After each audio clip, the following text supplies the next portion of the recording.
So a noun is a person, place, or thing. A verb is an action word. Max, something to share with the class? Come on. Shh. Thank you. How tired I am of this unbearable distance between us. How I long for the toll of the recess bell. Have you forgotten me? Grown mindless of me? Tell me I am not riding into an abyss, or that is what will become of my heart.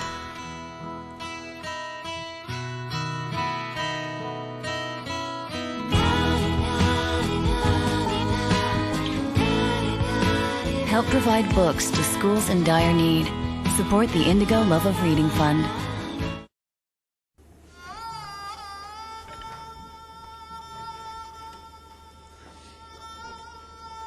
Shanti, come and meet your husband.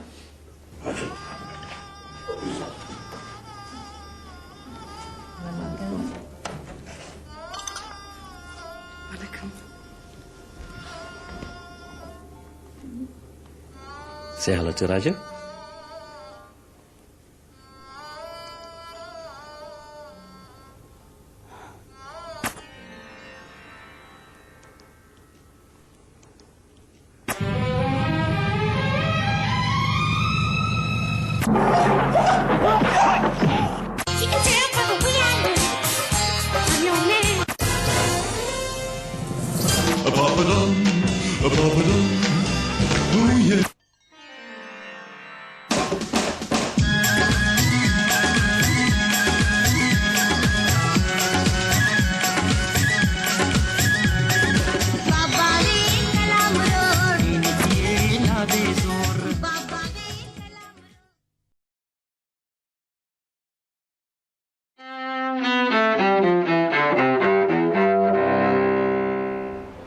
November 3, 1986. The Iran-Contra affair begins to unfold as a Lebanese magazine breaks the story of secret U.S. arms sales to Tehran. President Ronald Reagan initially denies trading arms to secure the release of American hostages in Lebanon. In spite of the wildly speculative and false stories about arms for hostages and alleged ransom payments, we did not trade weapons or anything else for hostages, nor will we. Also, part of the money from the arms sales was diverted to the Contras, the American-backed rebels in Nicaragua. Both revelations, which involve violations of official U.S. policy, engulf the Reagan administration in scandal. 1970. In Chile, Salvador Allende takes office as the first socialist president of that South American country.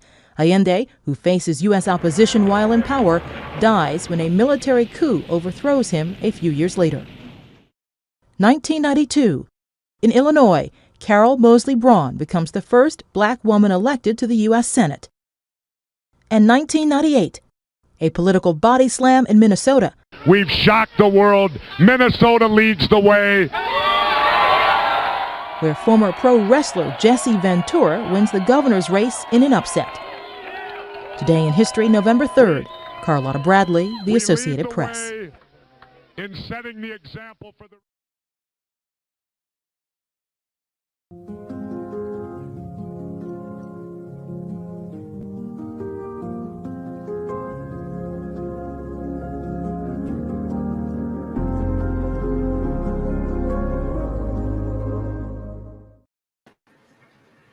What's up, Steve?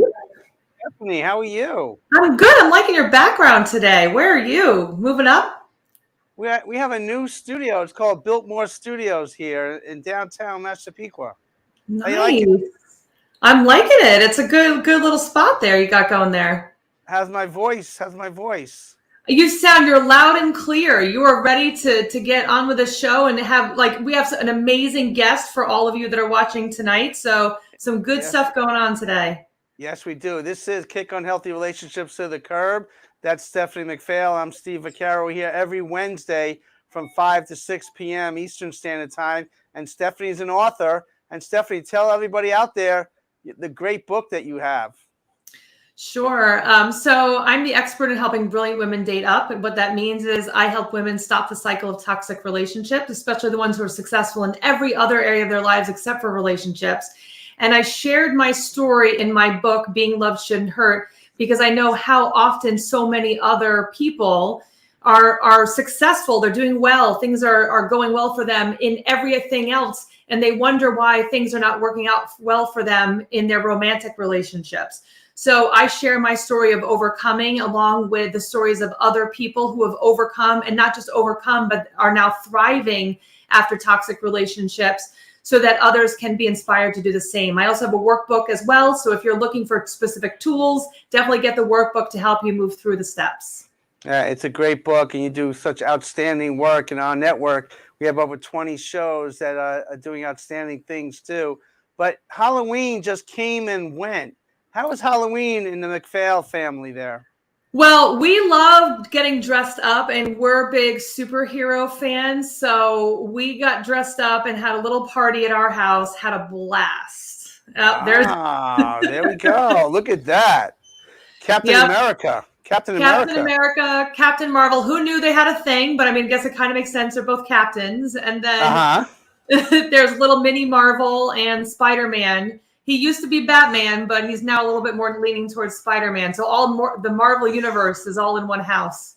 Wow, Dave bulked up a little bit there. There's a mini Stephanie. Let's check that out. Look at that dude. Look at that dude. She's got the Stephanie frown there.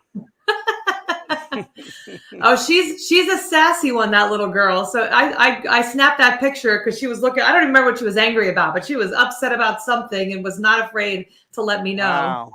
Well, you mentioned Batman, but I pose as Batman to all the trick-or-treaters out there, and it's kind of scary there, but that's Batman. But back in the day, I dressed up as a clown with my daughter Gia, so I had to bring it a little bit. So I'm on the left, just so you know, if you didn't notice, and Gia's on the right. And we were dynamic duo one Halloween. I always got dressed up with the kids, so I love to see what you're doing and what families should do, because we missed Halloween last year. We did. We definitely. Well, and I definitely did. I was actually in the ICU because my husband was. We weren't sure if he was going to make it. So last year, like one of my favorite holidays of the year, I was stuck in the ICU. Literally, the day of Halloween was when he came out of anesthesia, and I was able to be there with him as he woke up and kind of was told everything that was going on for him.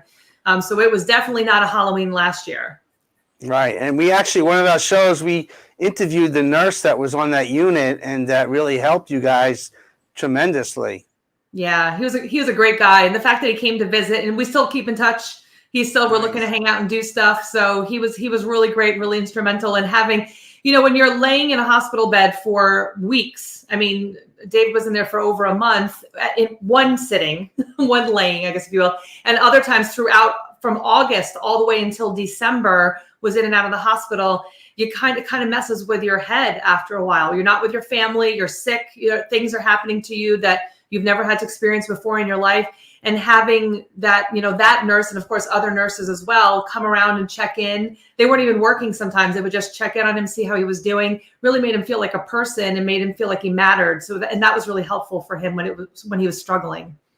Wow, no, great support there. And you're a newbie in Texas, so it looks like you made a lot of friends and supports, and I'm so glad that your family is really grounded there. Now Halloween came and went, so we got a couple more holidays on the way. We got Thanksgiving and Hanukkah and Christmas and New Year's, so let the holidays begin. So there's a approximate days. So are you a Thanksgiving person? I prefer New Year's other than the other ones, realistically. Okay, New Year's. All right. Yeah, I like so New New Year's is not too far away. But our guest, Jay, is from Atlanta, and the Braves just won the World Series last night. So she must be on cloud nine. The Braves beat the Astros in 4-2. I'm sure you were waiting and watching each game of that series, right, Steph? Steve, finally someone to talk sports with, because it's not me, that's for sure. Well, you know what? I had to pop a little sports on there. And then for you New York Jet guys out there, the Jets play tomorrow night against the Colts. The Jets, their backup quarterback, Mike White, had the game of his life against the Bengals on Sunday. I was there witnessing this, and he came in for Zach Wilson, stepped right in, and led the Jets to a victory. So hopefully tomorrow night the Jets will win again. But you know what? I have a little news clip article of my daughter Giovanna when she was younger, when she was 3 years old. There's Gia. She made the newspaper right around Halloween time. She was playing the piano, and the newspaper people came in, took a picture of her. So I found that cleaning out in the garage. I wanted to pop that up there and just to pop up and show people. But Bat Boy is coming around on November 16th at the Yogi Berra Museum. And Bat Boy, again, we're giving all the proceeds back to a program called Voices, which is a 9/11 program that's facilitated and started up with a mother and a father, a husband and a wife, when they lost their son 20 years ago in 9/11. So the Fetchits will be there on November 16th. We had a rehearsal last night, so our cast is ready to go. Carmine, who's engineering the show, plays Little Ray. So we want to thank Carmine for doing the amazing work that he does behind the scenes. And also today we have Charlie and Evan for helping out with a lot of different things. But have a couple of cartoons here. Napkins are family, too. Check this little cartoon out here. It's a little napkin. It's a little play on words there. You know, when you have those napkins on the table and they're always being separated. I don't know. I had to put that on there. And as a marriage counselor, a friend of mine, this is him working on a couple of people that came into his office a couple of days ago. You know, I don't know if I agree with it, but that's how he works. But also, I ran a support group, and for these guys over Halloween, and we really had to kind of work with them really, really hard because they were really struggling and around Halloween time. So anyway, a couple of funny things. But you're working on those dad jokes. You're still working on those dad jokes, huh, Steve? I know. I'm a second grade dad. You know, you got young kids, so you know. But anyway, 2 radio things I got to bring up. I'm kind of upset. I never had the chance to talk about this. I'm a country music guy. 94.7, which was the only country music station in New York City, went belly up in the middle of the day. 2 weeks ago, I was listening to my favorite station in the morning. Went to lunch, went to a meeting, came back in the afternoon, a whole different genre of music was on. And I couldn't believe it. It just went out. So there is no country music station here in New York. So I'm going to advocate for more country music in New York. And also Steve Summers, who's been part of WFAN for 30, 40 years, announced that he's retiring in a couple of weeks. So he's been a mainstay for New York radio for such a long time. And you know what? We have a segment called Family Feud Moments. We're going to go right to there because it's kind of funny. It's about marriage. So let's check it out. Let's move on to question 2. Give me Gus. Give me Laura.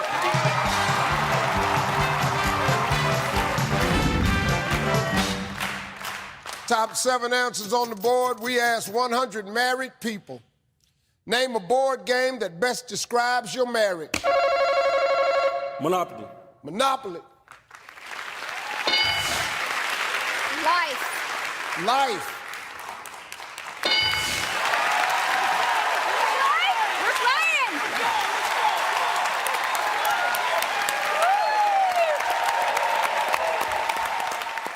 All right, Miss Debbie. Name a board game that best describes your marriage. Trouble.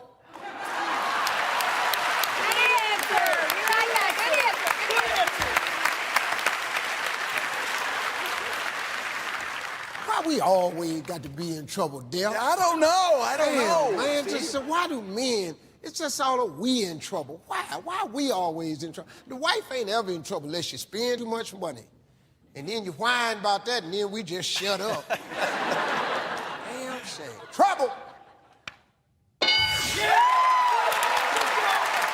Eric, name a board game that best describes your marriage. Chess.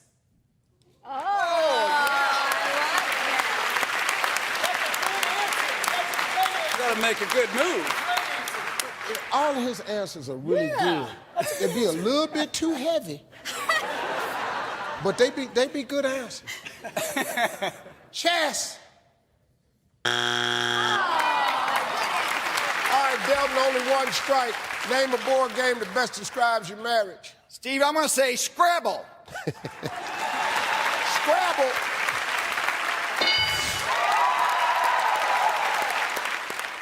Jeremy, name a board game that best describes your marriage. Shoots and ladders, Steve. Shoots and ladders. Yeah!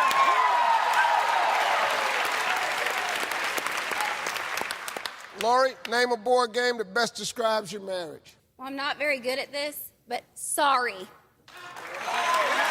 answer! Good answer! I had Sorry game. Yeah, they had the little colored pieces. I haven't played that in years. I don't even know. Does your wife say sorry a lot? She needs to play that game a little more often, I think, Steve. Yeah, because they don't even know. They really don't, man. They do not. They don't say it a lot. We have to say it a lot more. You got it twisted. Yeah. It's Yeah. Sorry.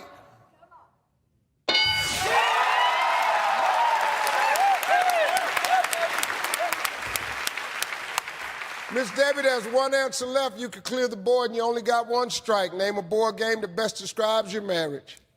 Risk.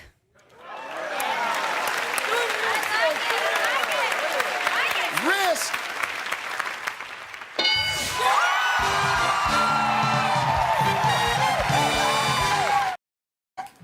Whoa.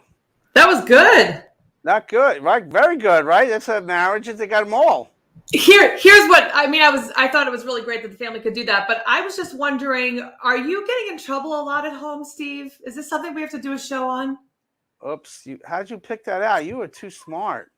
No, I'm not getting in trouble. Everything's good at home. There was a little bit of a theme there with some of the things beforehand that I'm just wondering, like, are you getting in trouble? Stephanie, don't make a healthy relationship unhealthy on this little screen here, okay? Are you making bad choices, Steve? It happens, sometimes. I am making good choices. And especially I get ready for you because now we have two expert relationship people on this show today. Won't you announce who we have today? So we are going to be speaking with Jay, who is awesome. Like, as soon as I started talking to her, her bubbly personality and her enthusiasm are going to just light up the screen. You just wait. And she's speaking to us, like Steve said, from Atlanta. So I'm excited for her to come on and share her knowledge with all of you. So let's give her a warm, like, woohoo welcome. Woohoo, yeah, Jay. Woo-hoo. Jay, welcome aboard, Jay. There she is. Ah, look at that smile. That's nice. You're muted. No. Hey, how are you guys? Go Braves. Go Braves. Yes, go Braves. Are you a baseball fan, Jay? You know what's funny is I am. I was not before I married my husband, but he took me to my first Braves game and I got hooked. So I have been tracking the team and I will give it to them because I was very, very upset when they traded Jason Hayward and dismantled the team to start over. I was like, oh, this is a bad idea. Like, everybody was mad for years, but it worked. They dismantled the team, they rebuilt the team, and now we're world champions. So you know what? I'll leave it in the hands of the people that are experts. There we go. Well, congratulations. But Jay, you are doing amazing things in your neck of the woods, but also all over the place. You're an author, you're a speaker. I mean, you're going to be a podcaster soon. You are doing so many great things. So, and you're a clinician. So why do you do the things that you do? So the interesting thing is I used to teach pre-K, and then I went to be a student support coordinator for a college. And I realized that a lot of the skills that we teach them in pre-K, a lot of them weren't getting. And so that used to be my running joke when they would come to the office and have issues with their peers, or they had relationship issues. They had issues trying to communicate. I'm like, did anybody teach you this in pre-K? No, Miss John, nobody, that's why I'm here. Nobody taught me this in pre-K. And so I think somewhere along the line, there's a gap of which we do lots of social emotional development at 4 and 5. And then kindergarten through 12th grade, it's books. And then college, you're trying to figure yourself out. You're trying to figure other people out, your friends, you're dating. And then you just kind of get lost in this space and you don't really have a good foundation. And so one of the things I love to do is my goal is to help people build healthy foundations by helping them be better communicators. I think that's where everything starts, in how you talk to people and how they receive your message. I love that. And especially when we first talked, I that was one of the things that I loved so much because, you know, I also was an educator and I saw I taught as young as 6th grade all the way into seniors. And I remember looking at the 6th grader having some of the same issues that when I started my business, the same issues as the 30, 40, 50, 60-year-olds. And I'm like, I don't understand what's going on. And like you said, I mean, even just for like my son now, I'm noticing we were talking earlier on, like my son right now is doing online learning and he's got, you know, he's in kindergarten. So he's never had regular school. He's done, you know, pre-K and that kind of stuff. But like, this is kindergarten. This is a bigger deal. And literally it went from like his pre-K stuff. It was like, how are you feeling? Let's talk to each other. Let's do this and that. Right off the bat, they're like, learn these words, write them 5 times each, do this, do that. And I'm like, and my son suddenly is now hating learning, which is upsetting. But he's also not getting all that fun, exciting stuff and that interaction with other kids that he was getting beforehand. So I 100% agree. It's like, let's mix it up a little bit. Right. It doesn't all have to be grades and written information. Let's start talking about the emotional stuff. Right. And what nobody likes to talk about is boys learn different. So I've always, when I taught, had a class full of boys, and then they're usually hands-on learners. People don't often think about the fact that sometimes there are so many different learning styles. I think it's 5 to 6 main ones, but they vary off into like 20, 32, like it's so many of them. And so we only teach them one way in school. And I think for boys, it's frustrating. I can see the frustration in their face when you're saying, right, do all these things. Go from a place where you learn from play to doing nothing but writing and reading and the curriculum.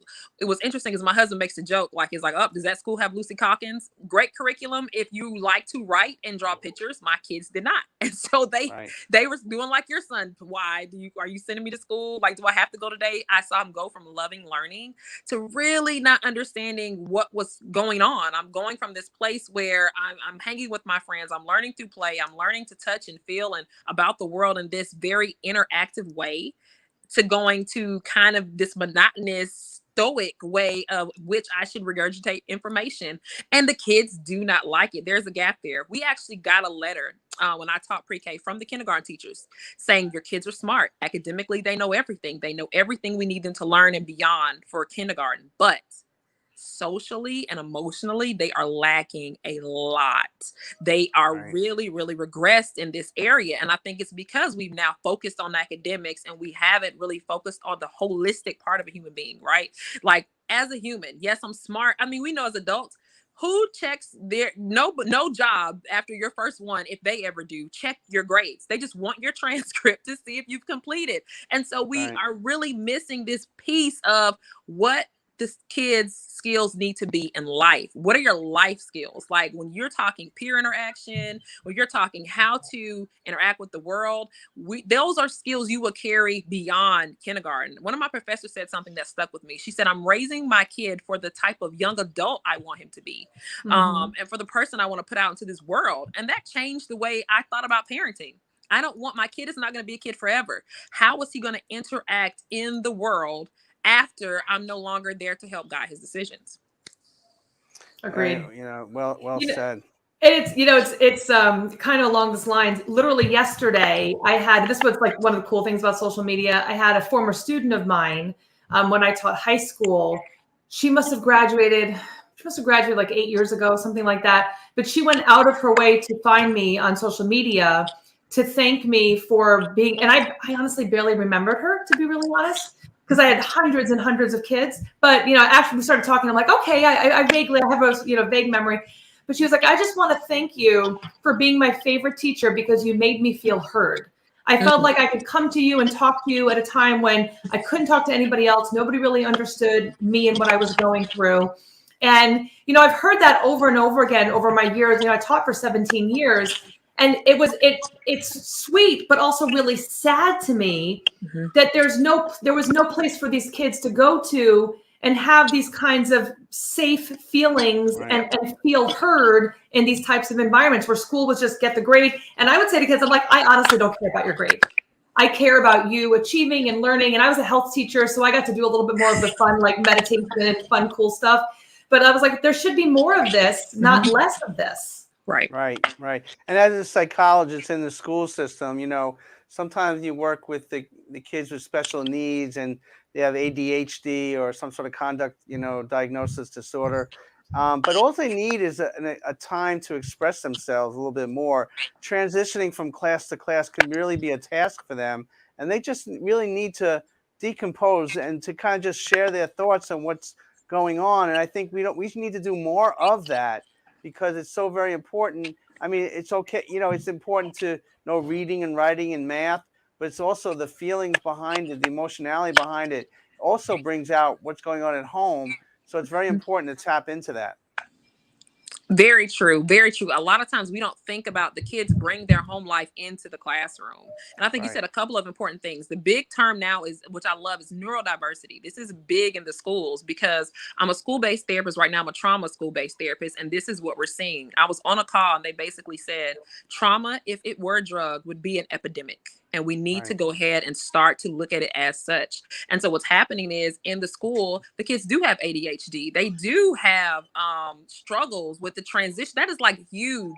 One of the big things that I teach when I speak about this is transitions, planning, and organizing, and giving kids time to process. So I used to teach my pre-Kers and my big kids something called a reset.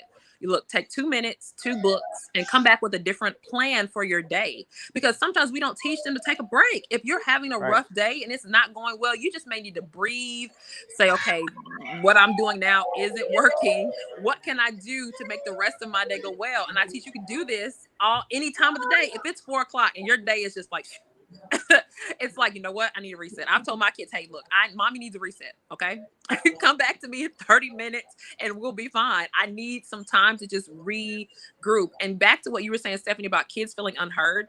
It is so common. And what happens is what I found with a lot of my teenagers, because they can't give answers right off, right? Their parents tend to think they don't have them. They ask these questions and the kids automatically, because they know adults want to answer right then. I don't know. Right? I don't know. And so I started asking this. Is it you don't know, or is it you need more time to think about what you want to say? Mm-hmm. And they always say, you know what? I need more time. I think I could know if I had more time. And so I think this goes into what you're saying, Stephanie. People aren't giving them time. And so when they say, I don't know, you just assume they have nothing to say. And so then they go around unheard. And so that's why I'm huge on communication. What does this look like for you? Talking about your feelings. Are you a person that can fire it off right now? Or do you need time to process what's going on? I'm a process person. Even at 36, you got to give me time. I got to work through this in my mind to come up with a cohesive answer, right? My husband is not. He can fire it off. He's good. He usually can think very quick. I'm like, dude, I need 15 minutes. Like, let me kind of mull it over. Give me time to think about what to say. And I think our conversations become richer because of that. Giving kids space to talk. You know what I mean? Understanding every kid is not the same. Like Steve said, I think we have this monotonous kind of monolith that we kind of put kids on. Their kids are different. They learn by, I always ask my kids, how do you learn? I don't know. You can learn by hearing, you can learn by seeing, you can learn by touching. All of these things play a role in how you interact with the world. And I think teaching the kids that, because eventually that's how you work, right? You'll be able to work with how you learn. Okay, I'm visual, or I need somebody to tell me. I can hear you and I got it. If you can learn some of these life skills, then you can translate them into being a more holistic person in the world. And that's one of the things, and to kind of go off on that too, is that we are trying to teach young people to become adults. At some point, we're hoping they're going to be adults. So give them tools that they're going to have and use later on.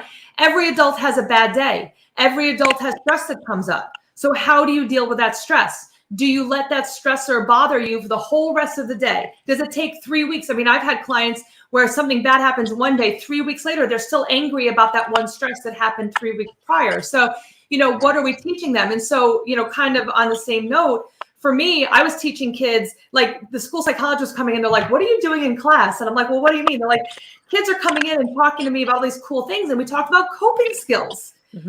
They were doing meditations. I was teaching them guided meditations and just regular meditation and, progressive muscle relaxation and all these things. And my kids would say, that was my favorite class of like the whole school year, that one lesson, because, because I'd say like, we've got to fill up your bucket. So what might work for one person might not work for someone else. But when stress comes up, I want you to have a bucket that you can pick from and choose from, because when they are 20, 30, 40 plus years old, they're going to need to access those things easily and know that that's available so that they don't have to deal with it all by themselves. They don't have to try to figure it out. Like, okay, I'm stressed. This is what I need. I'm still having trouble. Let me get help.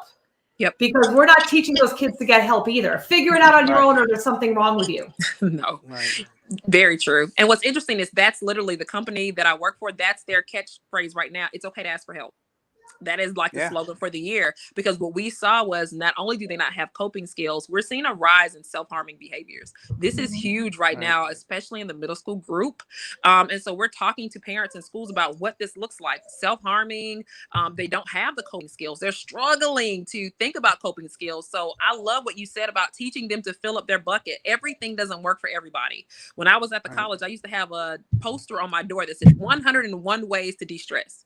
And so I think I was telling the student the other day, it's no one way to do this. I used to have a poster that gave me 100 ways, but what it is find a couple of ways that work for you. Start to make a list, write them down, things you're interested in, things you like, I had one student tell me, they were like, look, I can do this deep breathing, I can do the yoga, I can drink the water, but if you start telling me to do this one, and this one, out the door. I know it doesn't work. And I think that's important too, to teach them what doesn't work. You need to try things out so you know what doesn't work. And I think most of the learning is from things that don't work too, because, it's hard to teach when everything goes well. But when something doesn't go well, that's a teaching moment. I think that's what we all have to key in on at all times. This is Kick on Healthy Relationships to the Curb. I'm Steve Vaccaro. That's Stephanie McPhail. We have our lovely guest, Jay Shirin, here. And Jay, during the pandemic, when it first hit, what was the challenges that you faced and your district faced, and how did you overcome some of those challenges in the professional work that you do? So one of the biggest challenges was that we were doing a lot of our work inside the school setting. Now the kids are home, and now we're telehealth, right? We can't see. If our caseloads are between 20 and 30 kids, you don't want to go visit individual houses in the middle of a pandemic. And so what we were seeing was this rise in kids not being able to cope at home. Kids, some of them even, I know that south of our city, they actually were pushing to go back into the schools because they had a lot of different kids kind of struggling with, we call it, I can't think of it now, what they call it, but it's basically when you don't have enough to eat. And then some of the kids were in abusive families, or what was happening too was that they didn't have all of the adequate technology to be able to learn. So even though we're doing therapy on Zoom, or school on Zoom, if you don't have adequate Wi-Fi, if you don't have computers, or if the school only gave you 2 computers, but it's 3 siblings. I had that issue. Or if you couldn't afford the cable bill to maintain all that, Yep. So I was really glad with APS. They did something really unique. They gave everybody kind of the wireless that you take home that's connected to their stuff. I can't think where you plug it in and it's their Wi-Fi, right? Kind of like a MiFi kind of thing. So you would have a box that had Wi-Fi with the kids. One of the other things that they really saw uptake in was kids struggling to incorporate coping skills. They really started to struggle with all these intense emotions. I'm sad. I'm also happy. I'm starting to feel depressed. I don't see my friends. I don't interact with my peers as much.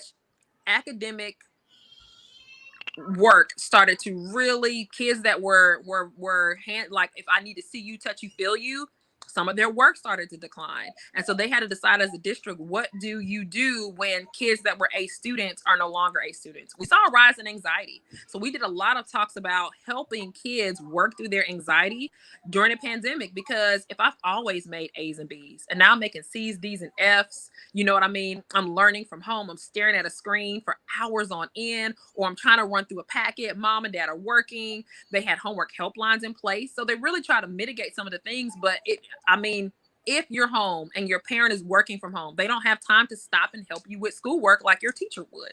And so that became a struggle too. The kids are learning from home, but who's helping them with this work? You know what I mean? High school kids are kind of they kind of were on their own anyway, because some, at a certain point, a lot of parents can't really help their kids with biology or chemistry or things like that. But those younger kids that needed that assistance, if your parent was working, it was a struggle to get that individual help to be able to stay on task. Or kids would kind of wander off. If you're standing at a screen, you're like, all right, my attention span is gone. You know what I mean? Because in school, we can give you a brain break. In school, you have specials in PE. So that was another thing they struggled with, that kids were starting to, there was a lot of parents that I would have run into would say, my kid has gained so much weight. And I think because we take for granted PE and walking to specials and walking outside and doing recess. I remember one point they were trying to cut recess, but this made me think we can't cut recess, because it not only gives our brain a break, it helps our body stay fit. I think even as adults, this is why we struggle, right? Because we no longer have PE for 30 minutes a day. Right. And so that was a couple of things they had to try to really work through. But one of them was really how to navigate a pandemic with your student, with the technology challenges, with their emotions kind of being all over the place, with us having to really work through what was to keep them safe, what does normal now look like, how to learn from home, how to learn virtually. It was a lot of things the districts had to really kind of work through when they were trying to make sure the kids had as close to a normal school year as possible. Wow. That's, I mean, we all went through that struggle, but in 2017, you came out with a book, Way Up in the Air. Talk about your book, and it's such a, well, this is Finding My Way, but talk about the books that you're putting out there. So Way Up in the Air is my book I came up with in 2017. Finding My Way is the new book. It comes out this year. All right. It's about what I really wanted to do. Sometimes we don't have access to mental health, therapeutic techniques, coping skills, or maybe we don't have the time. And so what I want to do is I've started to do a series called the Courage Series, to where it kind of walks you through some of these coping skills as a kid. And then you can kind of see the characters working through their own problems, problem solving, communicating, and really working through kind of peer interaction, so that you can kind of take away social emotional skills from these books. Way Up in the Air is a fun rhyming word. I also combine it with early reading techniques, so you're getting social emotional development with early reading techniques. So rhyme and alliteration are like huge when it comes to helping kids read. And so Way Up in the Air has that, the rhyme, the kind of syncopation, the pictures. It's very interactive. So when I read it, we like do the pictures together. And so Finding My Way, I'm really excited about, because it's the first series in talking about feelings and emotions and having to solve a problem. That's great. Who did the illustrations for your books? My first book, Way Up in the Air, my illustrator, she actually went to the Art Institute of Atlanta. Her name was Noelle Wilson. And she actually is currently an art teacher at a charter school. So I'm really excited for those kids. My next illustrator that did Finding My Way, his name is Brandon Bryant. And you can find him on any social media called Catch a Sketch. As you see, his monogram is across the bottom. And that's his name, called Catch a Sketch. And he went to SCAD. And so it helps to be in Atlanta, where you have all the art schools, right? You need an illustrator. You just pop by one of the art schools downtown and find good illustrators. I love that book cover, because some book covers, you don't know what the book is going to be about. When you see that book cover, it tells you a whole story right before you even get into the book. Which direction am I going in? Where am I going? How am I getting there? I'm so confused. And you open the book, I'm sure it's going to be a real bestseller. We're excited about seeing that book come out. And, I have there's some books that I have that, I've tried to look for books like that. So I thank you ahead of time for being able to put those out, because I think we take for granted kids' experience of the world. Yep. We just know, and even the things that we think we just know, some of us might need to actually work through some of those things. That's a whole other conversation. But kids they're questioning everything, and like, what's normal, what's not normal, what should I do? And like, we just think like, well, you should know better. Well, should they? Do they know better? How could they figure it out if they haven't been in that situation before, or they don't know what choices they can make? They don't know what steps they need to take, or the fact like, hey, this is you're going to have a negative consequence for this. Okay, well, what's the bigger picture of this negative consequence? So like, you got in trouble at school. The consequence is you lose your video game privilege or whatever. Well, what is the bigger picture of that consequence? You know what I mean? Like, I don't think we're taking those kinds of things for granted with kids, that they should just know, Right. The right thing to do. You're right. We don't teach them. I think that we expect that they know. And I think having a baby taught me that you can't do certain things to a baby. You have to teach them first and guide them first. And that made me think, how are we doing the older kids? We're expecting that they know. And so I used to teach my pre-K kids, okay, I said this, now repeat back to me. People will be amazed how many times you say something and somebody walks away with the complete opposite of what you meant for them to carry. And so I always say summarization is a perfect way to figure out how effective you are at communicating. Start to repeat back to people what you think they said, and then have people start doing that to you. So my kids knew, all right, guys, what did I say? You said that we can't run in the hallway, and if we do, that we could get hurt, and that we're going to have less outside time and more time learning about safety. Okay. You got it? Yes. Okay. You guys are now accountable. And I would say at the end, you're now accountable for this information. So if this happens again, there's the consequence. But if we haven't taught them or put something in place for them to learn first, holding them to this standard that doesn't exist in their mind doesn't work, because in their mind, I'm doing something wrong, but I don't know what. Exactly. Brene Brown, I love the way she talked about one of the things kids need is love and safety. So if you take that away from them for something they don't know they're doing, you're going to leave them guessing all over the place. And to me, this sometimes creates this passive aggressive behavior, because now I got to guess what you need and trying to get my needs met. And then I grow up and do the same thing. I make people guess what I need. I don't verbalize. I don't talk. I get mad. I always say, when you let things slide, instead of talking about it, you're building a case for when you finally explode. And I think not teaching our kids the consequences and the sequence of events and how to problem solve, or that it's okay to fail, right? You're not going to be perfect. You're going to fail at some things, and doing that helps you understand. It helps you grow. It helps you become more aware of the things that are the way you should do things, the way that, okay, if I do this, this is a consequence, and so your understanding of what kind of goes on in the world around you in a more realistic sense. I love it. Yeah. And Jay, you were so busy doing different things. You're on a board to help immigrants. Talk about that a little bit, because that's kind of a unique situation. And I know our country right now is battling some situations all around us, and even in Texas area. But talk about the work that you do there. What's interesting is we thought that the organization is called Embracing Diversity. The founder's name is Raven Klein. And she thought it would really take off in Florida because there were so many international pockets and cultures. But what ended up happening is she moved to Mississippi, and it took off in Mississippi. And so this particular organization helps immigrants kind of navigate and acclimate to the world around them, because it could be different from the country that they came from. Culturally, people have different perspectives. They have different ways of doing things. And so you can kind of get lost in the US if you don't understand how this works. And so she really became passionate about helping. Matter of fact, she's at grad school in Texas currently. And so she became passionate about helping people navigate life that have come from another country and that are new to our countries. And we do have a lot of political. And so she keeps up with, she's aware of all of those things. She can tell us, hey guys, we may have an influx of people because this country is having this, or these people are seeking asylum. I think a lot of times we take for granted, we've only really had one big event that's really reshaped the way we do things, right? 9/11 reshaped the way we fly, reshaped the way we travel. And it's interesting because it even reshaped the way we take international students. I used to be a designated school official. And so they had to have paperwork, they have to have documents. It's really intense because one of the airplane pilots was a student on an expired visa.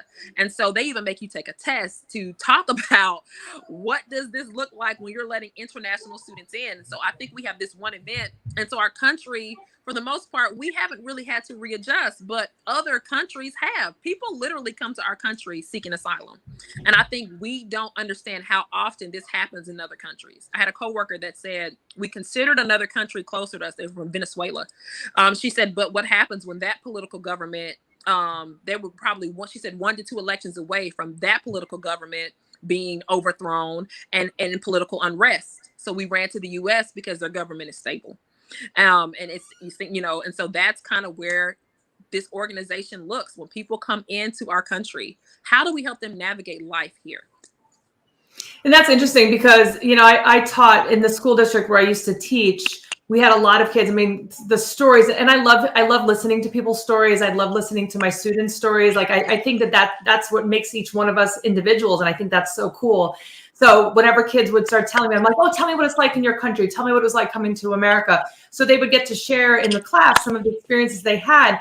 And some of these experiences were so horrific that I was like, okay, no wonder why you're like barely passing, is because you never went to school before 8th grade and in your own country. Right. And now you're in 10th grade in a new country, working full time because both of your parents have died in your home country. You're living with family members that you don't even know, trying to pass high school.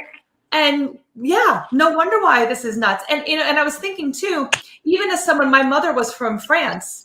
And there were things like, and my dad was American, but I was with my mom most of the time. And so I just remember some of the things that were culturally felt weird because I was being brought up by a French mother who had moved to America, but still she was French. Right. And so some of those things that I just was learning more of a French culture and learning American culture by being in school. Right. So I can empathize with that side of it. Being a teacher and having had that experience, it's overwhelming when you're trying to get used to this new environment.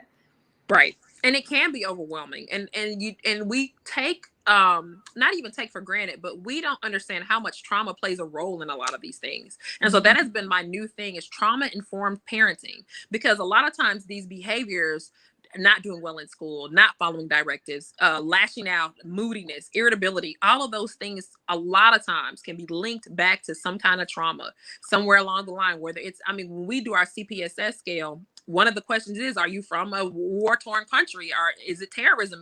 We ask these questions, but also, does your neighborhood feel safe? We never sometimes equate unsafe neighborhoods to trauma because the kids go through it all the time. And so I think what you said is important, that a lot of times this home life, this place where they came from, even if it's another country, even if it's a different neighborhood, this affects how they learn. And if we don't really understand how it's affecting how they learn, it affects the rest of their life. You know what I mean? Understanding trauma and how it rewires the brain is important, because your brain is what you're using in school to learn. And so a lot of times when we're talking these behaviors that, like you said, you're struggling to read because you didn't go to school in your country. I know one guy was talking about that they had a war for 3 or 4 years. They didn't go to school for 3 or 4 years. Now you're plopped into America. You're expected at a certain age to be at a certain level, but you haven't been to school 3 or 4 years. So then what are you supposed to do? So. Right. Yeah, if you're initially worried about your safety, and that's what I had students bring knives to school because they were trying to protect themselves because they were afraid they were going to get beat up or knifed themselves. So if you're constantly at that level of anxiety, right, it becomes like, I would have my students do self-assessments to see what their stress levels were.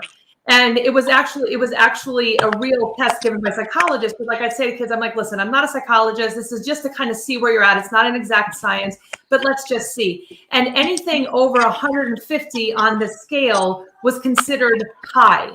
I had kids at 6, 7, 8, 9, 1,000. I would only ever have 1, maybe 2 in the class that had under 150. Wow. And I had 35 kids in the class. So they were, and so I was exactly like, I was totally vibing with everything that you're saying, because how can they care about learning about XYZ when they're just worried about their safety and they're just trying to cope and deal with what they've experienced so far? Right. I'm learning American history while my country's at war. I'm not going to care. You know what I mean? I'm learning Georgia history while my country is in political unrest and my aunts and uncles are there, but we got out. So I think that it's right. The kids carry so much on their plates and in their minds, and now we're telling them, you just got to learn, and that's it. Teaching them how to. One thing I do with my students and any clients that I have, is making sure they understand the physiological things that go on in their body. What does it feel like when you're happy? What does it feel like when you're excited? What does it feel like when you feel shame? This is one I learned, and I didn't recognize it until I was older, that when I feel embarrassed or shame, my stomach starts to crumble, my hands kind of shake, because it's a feeling that's kind of foreign, but it's intense to me sometimes because I don't like that feeling. So I'm like, I remember when I felt it as an adult, I'm like, what is this? I know that I'm not sad, like, but I don't feel angry. What is this? Like, this is a very interesting, like, it's in between. I'm not happy either. I'm probably more closer to angry than happy. So what is this feeling? And I think understanding how your body works in these things helps you understand, like you said, anxiety of not feeling safe. If I didn't feel safe in my country and somebody threatens me in another country, I'm going to do what I did there. And I remember being at the college, they would do that. They would take kids from these rough neighborhoods and then say, now listen to dorm instructions, listen to directives from adults here. And they're like, dude, I came from places where people were getting shot and killed. I'm going to do what I got to do to survive. And so you have to go through this process of reteaching. Here in this environment, you're probably not going to get stabbed, right? We have RAs, we have a process, we have committees to make sure if students aren't doing what they're supposed to do, we put them out. We try to keep you safe. We let safety be our job, right? As opposed to making it your personal responsibility. But if we don't teach kids that, they won't know. But if we're not aware of that, that it is our responsibility to shoulder the safety for kids that don't understand that they don't have to do it by themselves. Then right. it puts on them unnecessary stress and anxiety. So, Jay, we're almost out of time, but 3 questions, real quick questions. What's the most rewarding aspect of what you do, the most challenging aspect, and also what's your goal for 2022? So my goal for 2022, I opened up a nonprofit called Sharon and Danny, where we do life coaching services. We do communication, because I found in trauma that even if I do certain modalities, if your communication isn't correct, you still may struggle working through that modality. So I'm big on communication. And so I opened up a nonprofit to provide coaching, life coaching services. And that's what I am really passionate about. And what I'm really looking forward to is that space growing. The most challenging part is right when you get your client to a place where you're seeing them blossom and you're seeing them grow, you got to let them go. And then you get somebody else that starts at ground zero. And so sometimes it's like ground zero, and because ground zero can be rough, depending on it's some students I have that just teaching them the trauma, right? One of my supervisors loves to say, sometimes the trauma is just the beginning. Just getting them to work through their trauma is just the start of their issues. And I have seen this where I've done TFCBT, and literally it was like, okay, now we've resolved the trauma. Now all the other 10 issues we can now work on, because the trauma resolution comes first. And so the most rewarding part about the work that I do is seeing them really integrate the things that we work on. Seeing them say, you know what, Ms. Jocelyn, you've done enough. I can do this on my own. And watching them really do well on their own. I think it's just seeing people, the aha moment come on for them. I had a couple of coaching clients last night and they were like, oh my gosh, I feel so much clarity. And for me, that just brings me joy, because that means that in this journey, I've partnered with you. I could give you something that you can continue to use to better your life. And I absolutely love that. Wow, that's fabulous. Jay, you've been a wonderful guest. How can people contact you or get a hold of your book, or what can they do to reach out to you? So right now, consultations are free for Sharon and Danny. If you sign up for our Calendly, you get a free 15-minute consultation with us to see if we're a good fit. We specialize in transitions, communication, relationships, which I love, dating, which is huge right now, right? If we think about dating, it has changed drastically. And so we specialize in that too. Grief. And my partner, she really is great with planning grief and transitions. And so that's kind of our specialty. I am on all social media platforms right now. Twitter, it's at Jay's Voice, JAES_voice. The rest of them are at Jay Sharan on Facebook and at Jay Sharan on Instagram. I do kind of have a life hacker page on Instagram, but I'm not really active. So at Jay Sharan, at JAISHIRIN on Instagram and on Facebook. So that's where you can find me. Is there an age group, or can anybody work with you?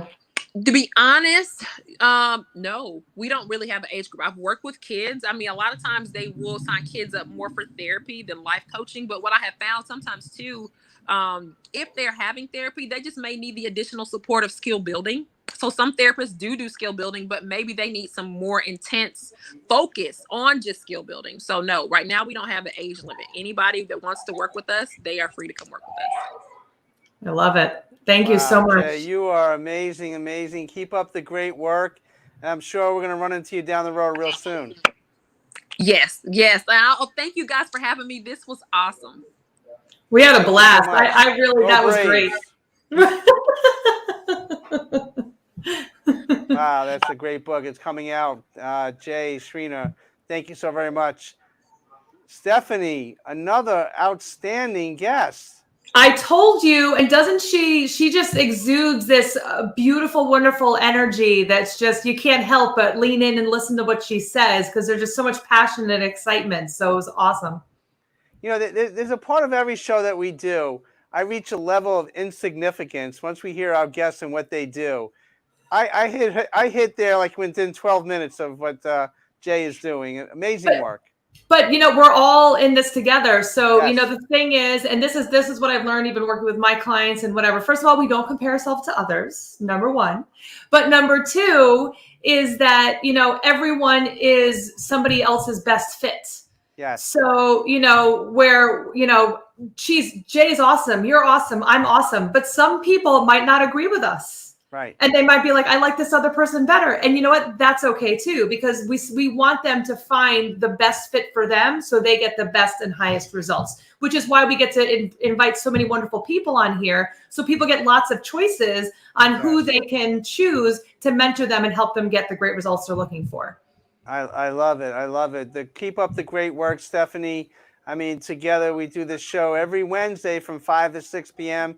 Eastern Standard Time. And Stephanie, the work that you do is reaching out to so many, and on our network, we're reaching out to so many. So come on back next week. Right after this show is I'm Proud of You, Sis, with Danny Benson coming up. So don't touch that channel or don't click that thing on the keyboard there. Stay with Danny Benson and enjoy her show too for a half hour. Stephanie, have a great night. We'll see you next week. Bye, everybody. Bye.